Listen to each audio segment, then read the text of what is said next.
என்னை எதிர்த்து நிற்கும் வேட்பாளர்கள் அனைவரையும் டெபாசிட் இழக்க செய்து 3 லட்சம் வாக்கு வித்தியாசத்தில் வெற்றி பெறுவேன் என தூத்துக்குடி நாடாளுமன்ற தொகுதி அதிமுக வேட்பாளர் சிவசாமி வேலுமணி தெரிவித்தார்.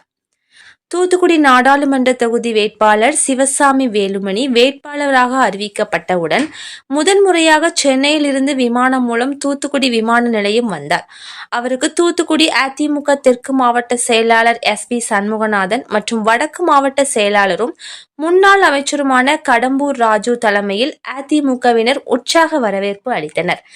இதனைத் தொடர்ந்து செய்தியாளர்களை சந்தித்த சிவசாமி வேலுமணி கூறுகையில், அதிமுக தலைமைக்கு நன்றியோடு விசுவாசமாக பணியாற்றுவேன். திமுகவின் போதைப்பொருள் கலாச்சாரத்தால் தமிழ்நாட்டில் ஒவ்வொரு குடும்பத்திலும் உள்ள இளைஞர்கள் சீரழிந்து கொண்டிருக்கிறார்கள். தூத்துக்குடி தொகுதியில் எங்களுக்கு எதிராக யார் போட்டியிட்டாலும் அவர்களை டெபாசிட் இழக்க செய்து 3 லட்சம் வாக்குகள் வித்தியாசத்தில் நான் வெற்றி பெறுவேன் என்றார். கழக பொதுச் செயலாளர் அவர்கள் குடும்பத்தில் ஒருவராக, ஒவ்வொரு வீட்டிலும் தலைவனாக, தாயாக, தந்தையாக, சகோதரனாக போதைப் பொருள் தமிழ்நாட்டில் ஒவ்வொரு குடும்பத்திலையும் ஒவ்வொரு பசங்களும் கெட்டி சீரழிஞ்சுக்கிட்டு இருக்காங்க. இந்த காலகட்டத்தில் கழக பொதுச் செயலாளர் அவர்கள் இந்த தீய சக்திகளை விரட்டுவதற்காக போராடிக்கிட்டு இருக்காங்க. பார்த்தீங்கன்னா, ஒரு பக்கம் ஆளுங்கட்சி திமுக கஞ்சா போதைப் பொருள்லாம் வச்சு வித்து இருக்கிறவங்களுக்கு சப்போர்ட் பண்ணிக்கிட்டு இருக்காங்க.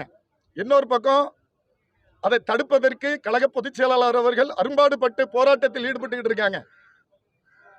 இப்படி ஒவ்வொரு காலகட்டத்திலும் இந்த வெள்ள பாதிப்பு, தூத்துக்குடியில் வெள்ளம் பாதிக்கப்பட்ட காலத்தில் முதல்வர் அவர்கள் கூட்டணி கட்சிக்காக பேச்சுவார்த்தை நடத்துவதற்கு டெல்லி சென்று விட்டார்கள்.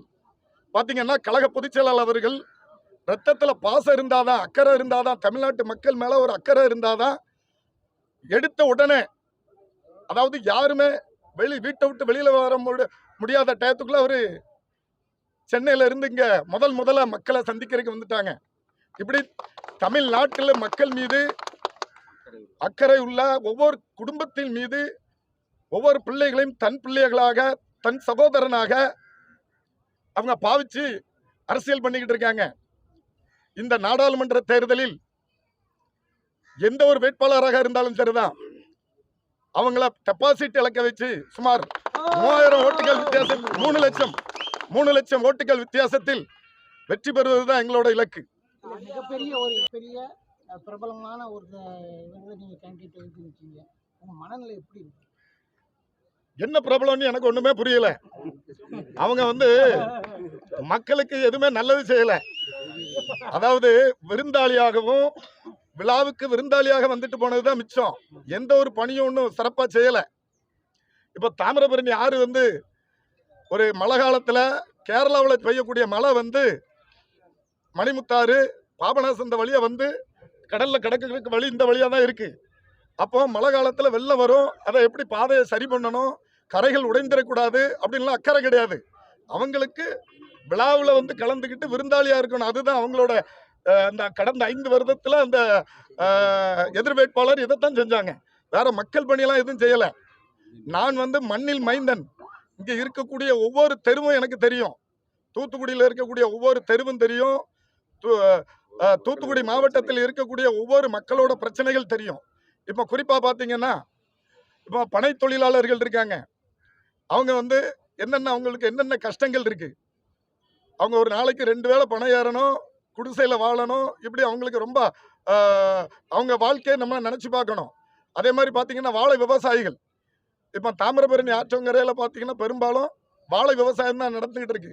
இந்த காலகட்டத்தில் வருஷத்துக்கு ஒருக்கா வெள்ளம் உள்ள அழிச்சிட்டு போயிட்டுனா அந்த வாழை விவசாயிகளோட வாழ்வாதாரம் என்ன ஆகும்?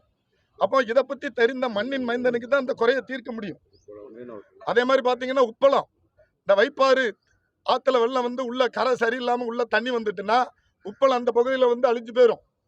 அதே மாதிரி பாத்தீங்கன்னா, தாமிரபரணி ஆறு கோரமல்ல வரைக்கும் குளம்லாம் உடைஞ்சு ஊருக்குள்ள தூத்துக்குடி உள்ளூருக்குள்ளலாம் வீட்டுகள்லாம் வெள்ளம் உப்பளத்தெல்லாம் அழிச்சிருது. அப்போ வருஷத்துக்கு ஒருக்கா 3 மாதம் 4 மாதங்கள் அந்த திருப்பி நஷ்டம் ஏற்பட்டது மட்டும் இல்லாமல் அந்த திருப்பி நிலத்தை உப்பளமா மாத்துறதுக்கு அரும்பாடுபட வேண்டியது இருக்கு. இப்படி மீனவர்கள் இப்ப மீனவர்கள் பாத்தீங்கன்னா அதாவது இலங்கை கடற்படையினால ரொம்ப அவதிப்பட்டுக்கிட்டு இருக்காங்க. அதாவது அவங்களுக்கு குறிப்பிட்ட காலத்துல அவங்களுக்கு வந்து மீன்பிடி தொழிலை செய்ய முடியாத நிலைமைகள் ஏற்படுகிறது. அங்க ஒன்றும் பெரிய அளவுல அவங்களுக்கு வருமானம் கிடையாது.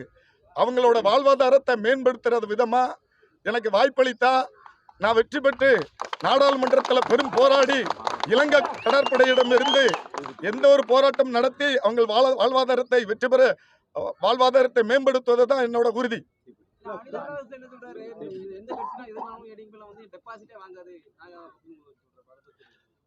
அவர் வந்து ஆமா அவர் வந்து அதிமுக ஆட்சியில வந்து அம்மா வந்து அவரை வந்து குறுநில மன்னர் போல வச்சிருந்தாங்க. குறுநில மன்னர் போல வச்சிருந்து அழகு பார்த்தாங்க. ஆனா இன்னைக்கு அவரு ஒரு திமுகவுல அவர் ஒண்ணு திமுகவுக்கு பெருசா வேலை செஞ்சு அவரு அடிமட்ட தொண்டனா இருந்து வளரல.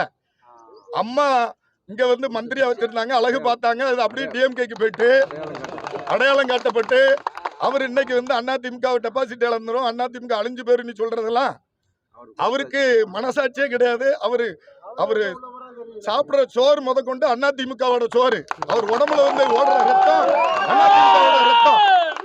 அதிமுகவோட ரத்தம். அவர் வந்து தெளிவா தெரிஞ்சு நிதானமா பேசணும். ஆமா, தூத்துக்குடி கோவில்பட்டியில நிறைய தீப்பெட்டி தொழிலாளர்கள் இருக்காங்க. பெரும்பாலும் அவங்களுக்கு தேவையான உதவிகளை செய்யறதும் அந்த தொழிலை மேம்படுத்துறதும் ஆமா அவங்களுக்கு இருக்கக்கூடிய பிரச்சனைகளை தீர்ப்பதும் அவங்களுக்காக நான் போராடுவேன்.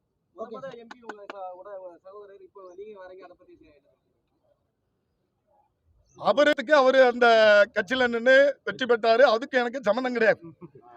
அதோட விருப்பம், அவரோட விருப்பம். எனக்கு புரட்சி தலைவர் எம்ஜிஆர், புரட்சி தலைவி அம்மா, அதாவது தீய சக்திகளோட எனக்கு உடன்பாடு கிடையாது. 25ஆம் தேதி 11/12 பண்ண போறோம். ஆமா, என்ன செஞ்சிருக்காங்க ஒரு நீங்களே சொல்லுங்க. நீங்க சொல்லுங்க, எந்த பணியும் செய்யல. அதாவது ஏதோ விருந்துக்கு வந்துட்டு விழாவுக்கு வந்துட்டு போறது ஒரு எம்பியோட வேலை கிடையாது. மழை காலங்கள்ல முன்னக்கூட்டியே மழை வரும், வெள்ளம் வரும். இந்த கரைகளை வந்து நம்ம மேம்படுத்தணும், கரைகளை ஸ்ட்ராங் ஆக்கணும், மக்களை பாதுகாக்கணும். அப்போ அதிகாரிகளை கூப்பிட்டு அந்த கரைகள் கரெக்டா இருக்கா அப்படின்லாம் பார்க்கணும். அதை விட்டுட்டு இப்படி மக்களை வந்து உயிருக்கு போராடக்கூடிய நிலவுக்கு ஆளாக்க கூடாது.